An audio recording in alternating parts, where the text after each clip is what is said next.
mạng y tế, vì sức khỏe cộng đồng. Chào bạn, bạn đang nghe audio chuyên mục ẩm thực trên website mạng y tế.vn. Vào bếp cùng loại rau trường thọ. Rau dền cơm cùng với rau dền đỏ rất bổ, giàu vitamin, khoáng chất và chất đạm tương đối, nên được mang tên rau trường thọ. 1. Họ rau trường thọ. Rau dền có 3 loại khác nhau: rau dền gai, rau dền đỏ và rau dền cơm. Rau dền đỏ và rau dền cơm được xếp chung thành loại rau dền không có gai, vì trên thân mình không có gai, khác với rau dền gai, loại dền gai có gai mọc ra khắp thân cây. Rau dền cơm có màu xanh trắng rất đẹp, và có hoa tụ lại ở trên ngọn, như những núm cơm nhỏ. Còn rau dền đỏ có màu đỏ, đỏ rực hoặc đỏ tía, và chúng không có những núm cơm như dền trắng. Rau dền cơm được trồng nhiều ở Việt Nam, Trung Quốc, Ấn Độ, Hy Lạp và một vài quốc gia châu Phi. Ở nước ta, loại rau này được trồng để làm rau ăn. Phần để ăn là ngọn non, lá non, thân non và cả cây non bỏ rễ. Phần làm thuốc trong các bài thuốc cổ truyền là thân cây và củ rễ, vì hai phần này chứa nhiều chất tốt và hoạt hóa cơ thể. Rau dền cơm cùng với rau dền đỏ được gọi chung là loại rau trường thọ, vì loại rau này rất bổ. Có lẽ công dụng này đứng đầu bảng trong các nhóm rau, giàu vitamin và khoáng chất nhất so với các loại rau khác, đồng thời nó cũng giàu chất đạm tương đối. Tên trường thọ cũng thích hợp, bởi nó còn chứa đựng trong mình các hoạt chất sinh học vô cùng quý giá, giúp loại bỏ và ngăn ngừa các bệnh mãn tính, bệnh ác tính và bệnh làm giảm tuổi thọ của con người. Theo các nghiên cứu về mặt dinh dưỡng học, rau dền cơm có nhiều chất dinh dưỡng đáng quan tâm. Đương nhiên, hai thành phần dinh dưỡng quan trọng, đó là nước và chất xơ, luôn chiếm tỷ trọng lớn. Nước chiếm 88%. Rau dền cơm còn có nhiều chất canxi, kali, kẽm, đồng, sắt, phốt pho và magie. Rau dền cơm cũng chứa nhiều vitamin như tiền vitamin A, B1, B3, C.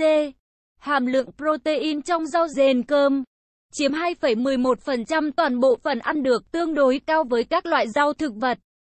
Hoạt chất chống oxy hóa trong rau dền cơm có hoạt độ gần 30, theo thang độ IC50, thang đo hoạt độ chống oxy hóa. Các nghiên cứu đã kết luận, rau dền cơm là loại rau giàu protein, chất xơ, carbohydrate, năng lượng và khoáng chất. Về mặt y học cổ truyền, rau dền cơm có vị ngọt, tính mát. Ăn rau dền nên ăn cả thân, nếu ăn mà bỏ phần thân đi thì coi như uổng phí. Rau dền cơm có tác dụng thanh nhiệt, lợi thấp, làm mát huyết, ngưng kiết lỵ, ngừng chảy máu, chủ trị bệnh nóng trong, bệnh do nắng nóng gây ra, bệnh tiểu tiện không thông, bệnh chảy máu cam. Theo một số tài liệu nghiên cứu mới, lá và cây non trước khi nở hoa có tác dụng lợi tiểu, nhuận tràng, tống đẩy phân ra khỏi ruột, được sử dụng dưới dạng bào chế mới, là bột trị viêm nhiễm, áp xe, bệnh lậu, bệnh lỵ, bệnh nhiễm giun sán đường ruột, nhất là giun chỉ, giun kim, bệnh viêm tinh hoàn, bệnh trĩ.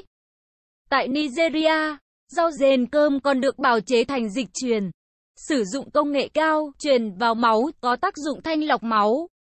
Một số trung tâm nghiên cứu dược hiện đại còn bào chế thành dạng kem từ rau dền cơm để điều trị viêm nhiễm ở mắt. Một số nơi còn bào chế thuốc để điều trị động kinh và chứng co giật do một số nguyên nhân khác nhau ở trẻ em, bao gồm co giật, sốt cao, động kinh, thiếu canxi. Một số trung tâm khác còn cho thấy lá rau dền cơm còn có tính năng của thuốc hạ nhiệt, giảm sốt, vì thế mà được dùng như một loại thuốc, một loại rau ăn giúp hỗ trợ điều trị sốt cao.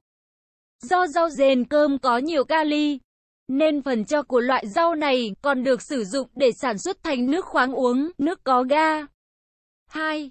3 công dụng chọn lọc. Vì rau dền cơm có nhiều công dụng dinh dưỡng và chữa bệnh khác nhau, nên chúng tôi rút gọn ra dưới đây.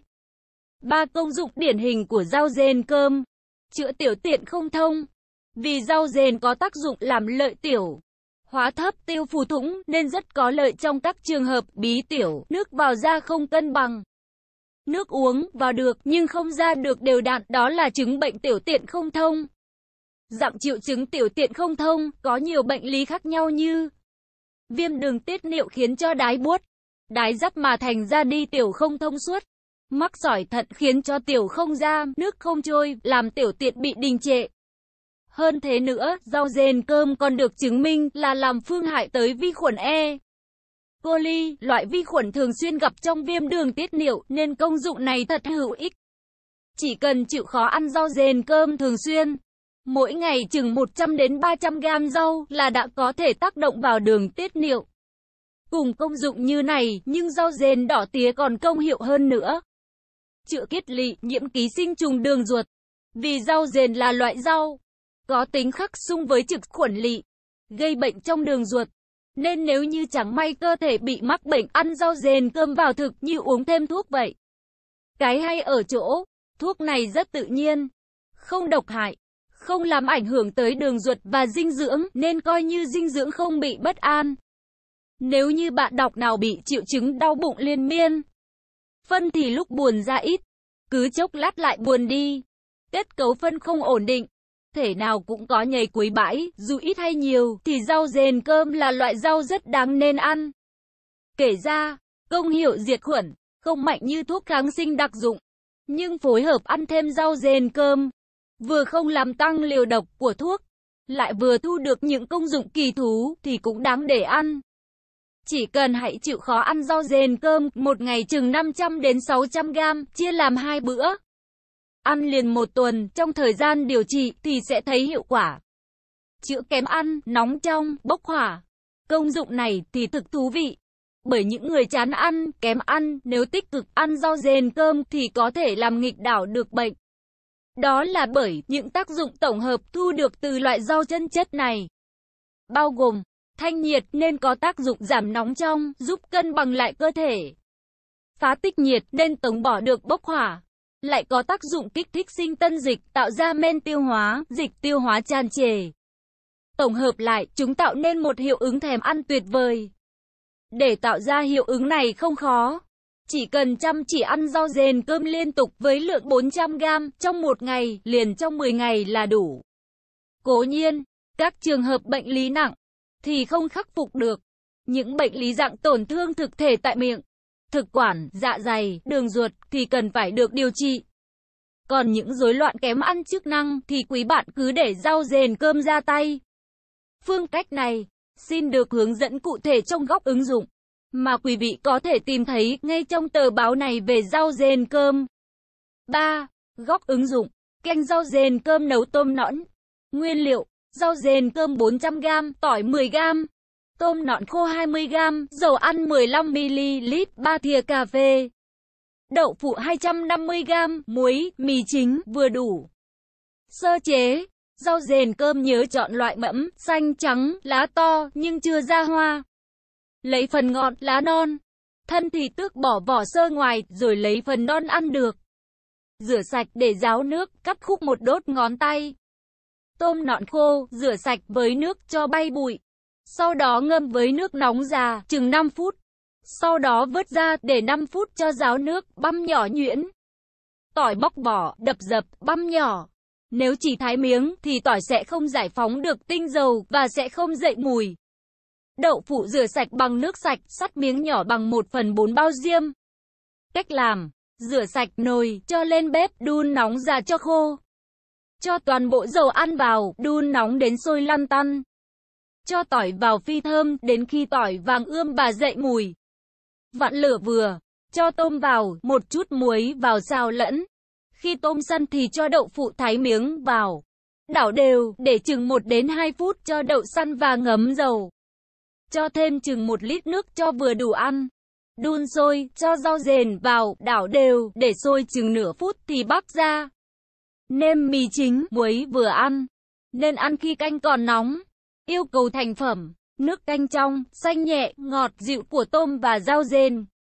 Tôm đậm đà và đậu phụ ngấm vị. Đậu không bị nát trong canh, còn nguyên miếng. Rau không bị nhừ, nát.